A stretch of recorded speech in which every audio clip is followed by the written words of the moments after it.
Lads, going to go and install a crankshaft into this motor we're building here. We'll cover a little bit how to read our crankshafts, how to read the numbers on your crankshaft, your crankcase, and how to convert it into the colour of the bearing you need. We'll go through and fit it, measure it, do the clearances so that we know we're right. So we'll start with the crankshaft itself. A motorcycle crankshaft is not a car crankshaft. You can't machine, you can't polish, you can't linish a motorcycle machine, a motorcycle crankshaft, unless it is badly marked or has bits you can feel on your thumb, primarily because a motorcycle crankshaft and the bearings, you cannot get oversized bearings like you can for a car. What bearings you have as by the manufacturer, that's it. So if you go to the engineering shop and ask him to polish them or linish them, you chew meat off your journals. You go to bring them back into here, your clearances are too big in your bearings. There goes your crankshaft, there goes your motor. So unless your journals are badly chewed out, even if, bring it in closer, you're right under the light, even if, can we see any of those marks on there? Yes. So those marks, and the marks in this, and what's that one? This one here. Those marks, you can't feel them. Leave alone. Because to take the metal off that you need to take the metal off to get those marks out, you're going to wreck your crankshaft. So if your crankshaft's nice and smooth, it may not look like it, but if you can't feel any high spots, low spots, leave all alone. Clean it up as best you can and put it together. The crankshaft has numbers on the bottom of it on one webbing. So you sit on the bike, that's how it sits on the bike. So your left hand side is number 1, and your taper, of course, goes for your stator windings. So when you look at your numbers on the end of your crank webbing, you've got 1, 1, 1, 1, 1. So that's, and then the 1, 2, 2, 2, they're your conrods. So there's 4 pistons, 1, 2, 3, 4. And these are your journals in your casting. So you're 1, 2, 3, 4, 5. Going from your the left-hand side of the bike across to your right-hand side of the bike. So numbers on your crankshaft, where are they on your cases? The numbers are on the top side of your case, on this face here, under your engine mount bolts, underneath your engine mount rubbers, and they are in here. So there's a 4, so that's those 2 journals, and then there's a 4 and a 4 and a 4, which is these 3 journals. So if one of these was to be a different number, you would match that to the journal in front of your numbers. So you've got 1s and you've got 4s. So you come over to your workshop manual. So these are your 5 numbers for your main journals. So these are all 1s on our crankshaft, and the castings has number 4. So you go 1 minus 4 is 3. And there's your brown. And that's how you determine what colour bearings you need when you're rebuilding your motor. So that being said, the conrods are the same. So you've got your conrods 1, 2, 3, 4. How we've got 1 and 3 2s over on our webbing. And you've got the mark on your conrod is here. So you can see the 5. So you'll either have a 4, a 5 or a 6 on your conrod. So then the same again, you've got 1s and 2s. So as we can see, this is number 4. I've got 4 zippy ties, so this is number 4. It's a number 5 on our conrod. So we come over to the webbing on the crankshaft. So number 4 is 1, 2, 3, 4 is 2. So you take 2 away from the 5, which becomes the 3. So then you also need a brown on that one as well. And then the number 1, minus 4, minus 5, will be a different colour. So that's how your numbers work on your crankshaft and your conrods and the colour of your bearing. That being said, as we were going before, that's for a brand new engine. This engine here, apart from being a 1978, how much work's it done? Who'd know? How much wear, it's not a known quantity. So to put this crankshaft onto those bearings will give us a start, and you measure it through on your original colours and your clearances. So we use plastic gauge. So there's a couple of different colours. The clearances on your bearings go from 0.09 as a minimum, so that's 9 thou, 0.9 of 1 thou, up to 1.7 thou, which is nothing anyway. So you look at your plastic gauge and you need to determine what sizes you need. So that is a far too large a clearance for us, because that's going from 2, that's starting at 2 thou and going up. See, where we want to stop at 2. So we need to get a green plastic gauge that starts at our minimum and finishes above our maximum, which will put that clearance in the centre of where we want to be. So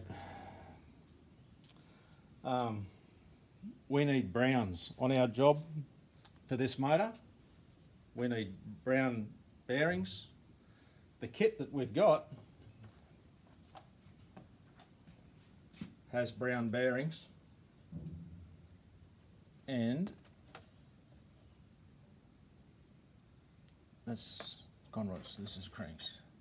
We've got browns and a green. Browns, it was all browns, wasn't it? Mm-hmm. So we'll go through and we'll put all the browns in it. We'll plastic gauge, put little bits of, put the crank in, put the bearings in, put the crank in, put our plastic gauge on top of the crankshaft, lay the tops down, we'll torque them down, we'll take it off and we'll check our clearances, because you may have to move up in your thicknesses of your bearing to get the right clearance. Speaking of torque, Jeffrey. Speaking of torque. The torque wrenches. The torque wrenches. Our book says, but we can do this, doesn't really matter, we'll do this now. So we've got 17.4 for our 6mm, and we've got 8.7 for our 8mm, which is a lot. And there's a couple of manuals that have those numbers back to front, where the 8mm bolt has the larger value and the 6 has the smaller value. Right, we'll run with the smaller value to start with and see where we end up. Most people know your torque wrench is you have a bottom value and a top value. Mostly you're supposed to run a torque wrench somewhere in the centre of your number range. That one is right on the bottom, so you can't really get an accurate foot poundage or whatever you want to go with, Newton meters or whatever. Same again, this smaller 3/8 drive is still right down on its bottom. So what we need to do is we need to go to inch pounds. What inch pounds will do is you have your value of 8.7, which is feet, times 12 to bring it into inches, and then you have 104 inch pound, which, as you can see, is in the centre of its range. So we're just going to use our inch pound. Setting the bearings in, everything has to be clean, everything has to be dry, because if it's got a layer of oil has a thickness value. So even if it's a smear of oil, that is a thickness value working against your clearances. So everything has to be clean, everything has to be dry. Your casting has to be dry, your crankshaft has to be dry, your bearings have to be dry, which means you have to be very, very careful putting in and taking out your crankshaft, because you don't want to scratch or damage your bearing face, your white metal bearing faces. So we'll go through. We need browns. So we go through and don't tap them, bloody hell. Just place them all in. They just sit. You can't put them in wrong.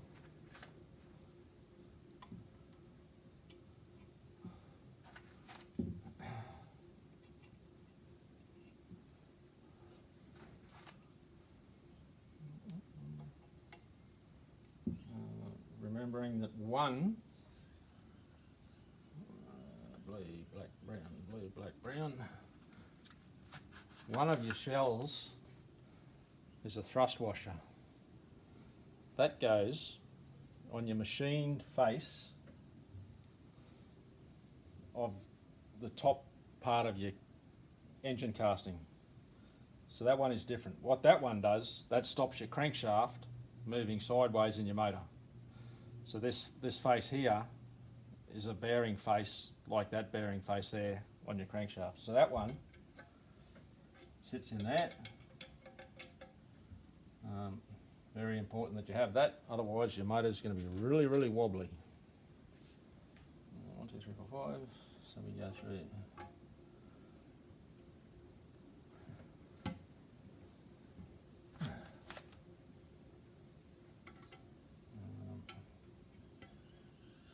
Probably best to have dry hands as well when you're doing this, and that way you don't compromise any clearances. Righto. So, pick your engine up, crankcase up very carefully, crankshaft up very carefully, up in the centre, and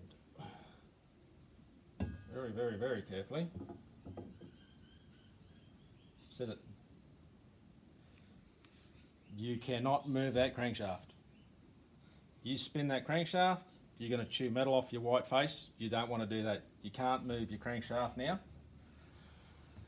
We need our clearances, our plastic. And we may have to swap hands here because I don't have fingernails, but my trusty cameraman does. Oh, we'll just pause. Everything's dry, so the plastic gauge is super, super thin. So you kind of got to be really careful about how it goes on the bearing. It sits just up on top like so, and you do that all the way along with all 5 of them. He's getting pretty good at this now. Look at that.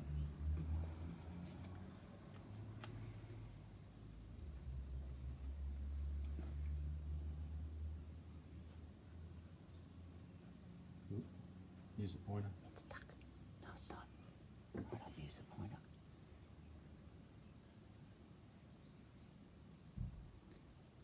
Nice and screw.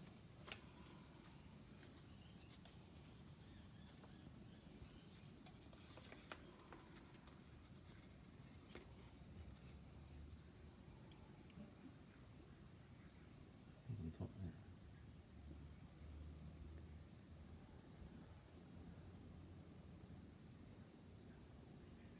Screw him up a bit. Screw him up.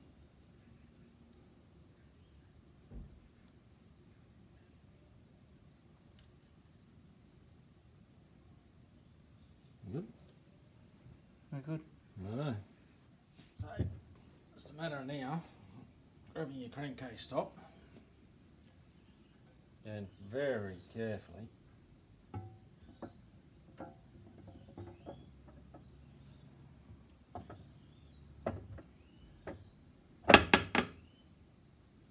as carefully as you can,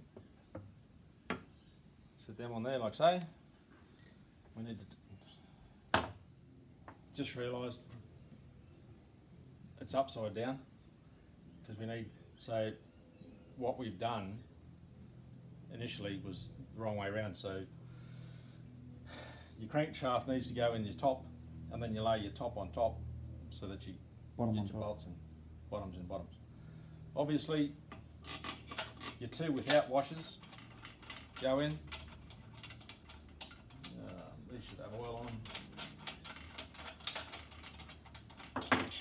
Workshop says put it together with oil.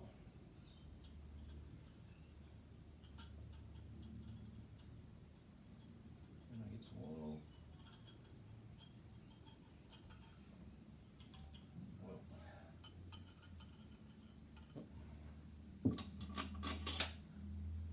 See, oil. And then the washers go on all the other sides, obviously.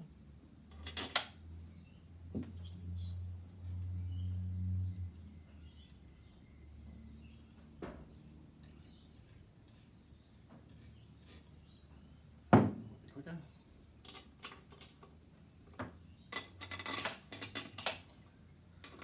Now, there are numbers, all the little numbers on the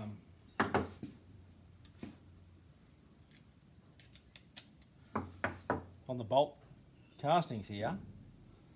So you start with number 1, it's number 2, number 3, number 4, number 5, number 6, all the way through, right over your whole casting and motor. Those numbers are your tightening sequence. So let's grab it. We'll change it to 12. Extension make it a bit quicker while we're doing them up.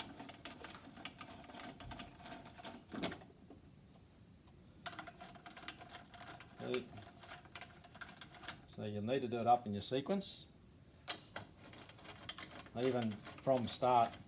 It's probably best.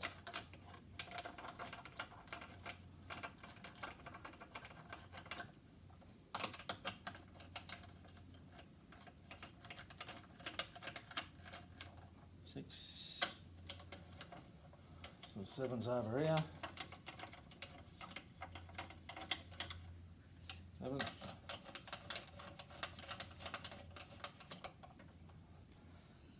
8.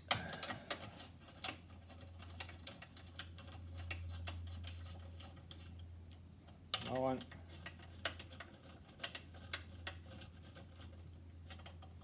10's over here. So then you go up a little bit.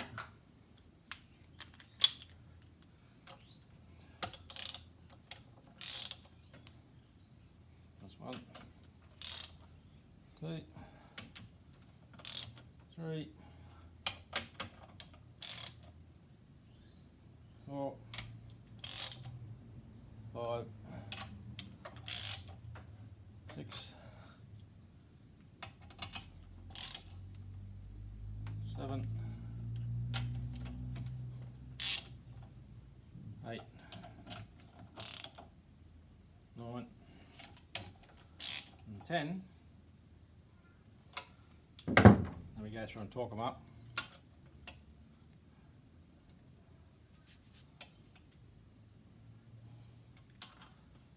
Sometimes you might need a bit of help. We'll see. There we go.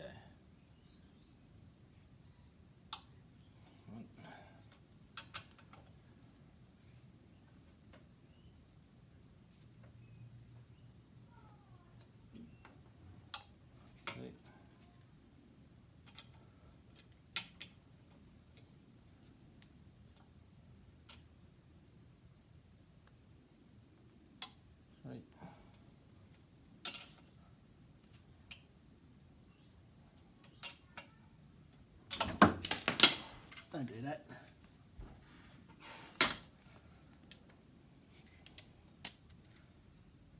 Still the same.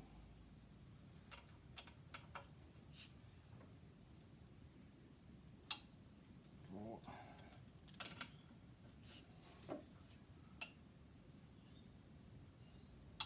Five.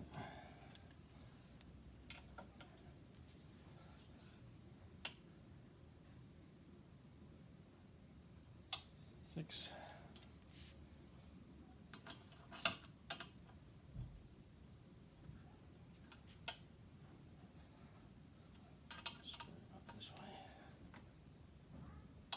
7.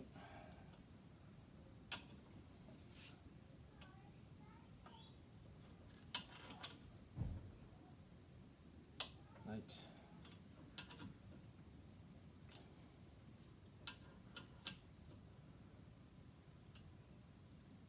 9.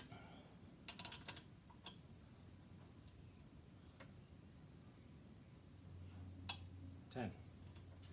So that's done up at the lower level. The other level will make it 17 foot-pound, which is double. Are we going? Are we going? You leave them there, or are we going to do the double? I reckon just leave them there just to do the plastic gauge reading. Is it going to change? Shouldn't change it that much. So, if we're going to leave it at that, so I wonder how much further. So these are both set up at the new level.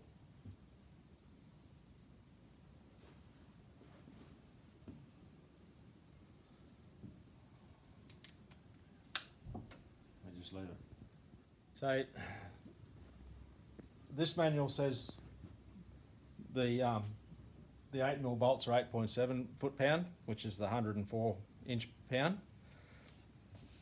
We have a Haynes that has it the other way around. So we have the 8mm bolt is 17.5 foot-pound, which will be 208 inch-pound, and the 6mm reed is the smaller value. So going with that, we'll get our larger torque wrench. We've come up off the bottom. We're up off the bottom of the, so it's all you can do. So we've done a couple of them. Smell. Oh, I'll record it. G'day, Mel. We have just had the phone call from Pittman Yamaha, and Pittman Yamaha of the old days with Mel, and he has said the larger value is right, so we're going to go with the larger value of 17.5 foot-pound on your main bolts, and your 6mm bolts will be your 8.7. So we're going to go with that.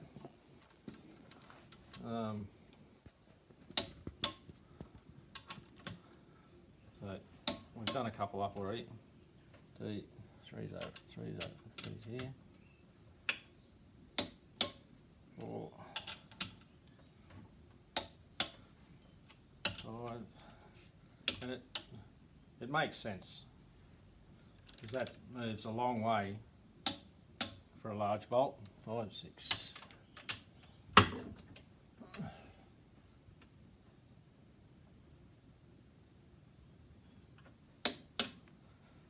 7. 7's over here.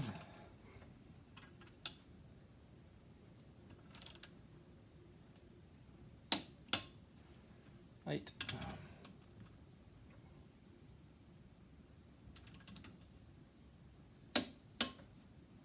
9.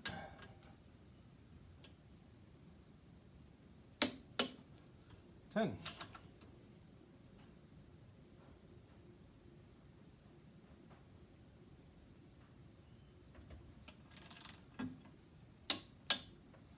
Cool.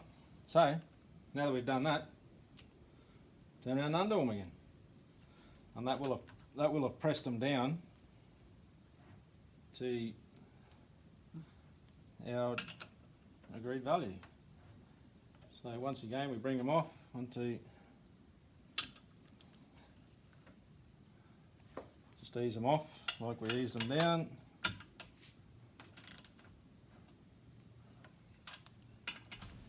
I realise at this point we should be going from 10 back to 1, and Ever Ready advises me of this a little later. 6.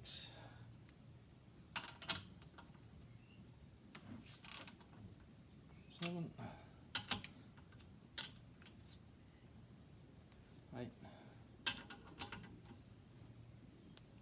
9. 10. Let's go through and undo them from here. Still got some weight on them. 2, 3, 4, 5, 6, 7, 8, 9, 10. Oh, should have a gear rattle gun here, shouldn't you? Not allowed. What? Air rattle guns. Why aren't they allowed? See, as they're coming off, that's a little bit tight. Why aren't air rattle guns allowed? Because they can introduce particulates to the open engine through their exhaust. Sorry. And you can take the corner off the bolt. Undoing it. Yeah. Particularly for a rattle gun. It's only a little rattle gun. Not allowed, sorry. Sorry. The man has spoken, I've been put in my place. I do have another comment, but I'll wait till we finish recording. Go on, you can tell us now. Ever Ready knows stuff about stuff. Was that it? Hmm? Hmm? No. No?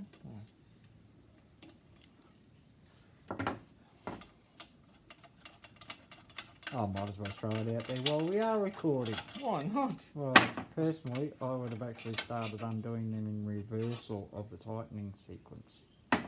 Start at the outside and go back to the centre, personally. I'll just put it out there for the viewers to vote. Oh. What's the manual say? I don't know. I haven't read the menu. Well, we're working on a manual. But you are... Don't forget to stop when you pull out that last bolt. Yeah. But you're quite possibly right. What do you do when you pull a head off? Do you start opposite and go in? We just turned it back right, the right way up. And hopefully we have plastic gauge somewhere. Yep, that looks good. So we get our plastic gauge, wherever our plastic gauge is gone. And then it's a matter of... Just identifying it. Yeah, that's not there. So it's a matter of putting the thickness down against where we need to go.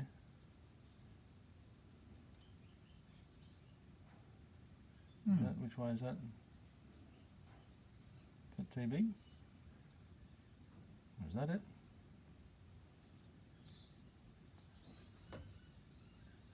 That's getting pretty close.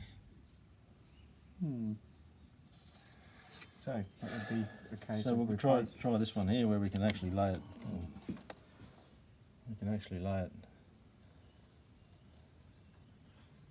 So it's nowhere near that one because that's far too big.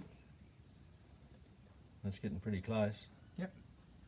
So that gives you 1.5 there, which is still inside your bearing side cover. Where are we with this one? That's a T. Is it? That's very close. They're different sizes. So what that tells you, this way.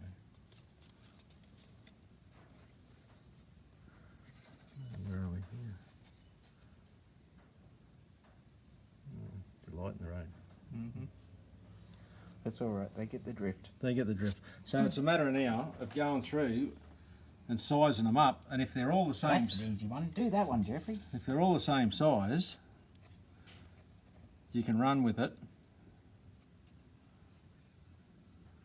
and just run all the same bearing colours and run through. Or if that turned out to be spread far wider than your diagrams, that means the clearance is too tight, so you need to change your bearings. But if it comes in on your colours there, you can run with those same colours and it's all good. Yep. So that's very close to what we want. We can run with the colours. So now it's exactly the same process for our conrods as our mains. We just go through and do the exact same thing, get the same clearances. We have our numbers. So that would show, even after all this time of this motor working, the clearances and the original bearings will still cut it as clearances go. So there you have it. That's basically how you check your crankshafts, check your numbers on your crankshaft, check your numbers on your case now that you can find them, measure them up against the journal. If you don't have a workshop manual, the forums, they'll be on the forums. Just a matter of Googling, searching. Yeah, you'll be able to find that table and the colours. And it's just a matter of going through and making them nice and clean, making them nice and dry, press them down, pull them down, lift it off, check it out, and go from there.